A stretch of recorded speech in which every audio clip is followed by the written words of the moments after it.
In this video, we'll be talking about the work offset buttons that are available on the main screen of OptimumCNC Plasma software.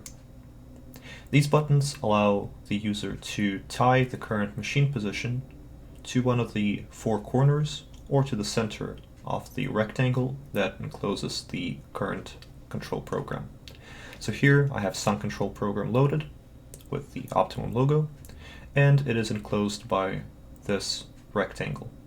So let's say we're now at some machine coordinate, let's say 8 and 4, and let's say we'd like to tie this lower left corner to this machine coordinate. We'll do it by pressing this button right here.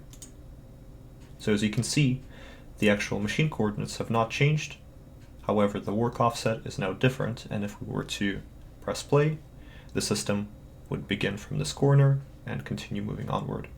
Similarly, we can tie this machine coordinate to any of the other four corners. Again, note how the machine coordinate stays the same, but the work offset or the program coordinate changes. Or we can tie the current machine coordinate to the geometrical center of the control program or of the rectangle that encloses it.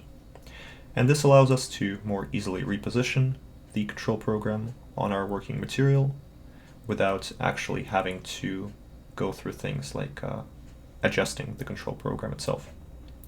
Thank you for watching.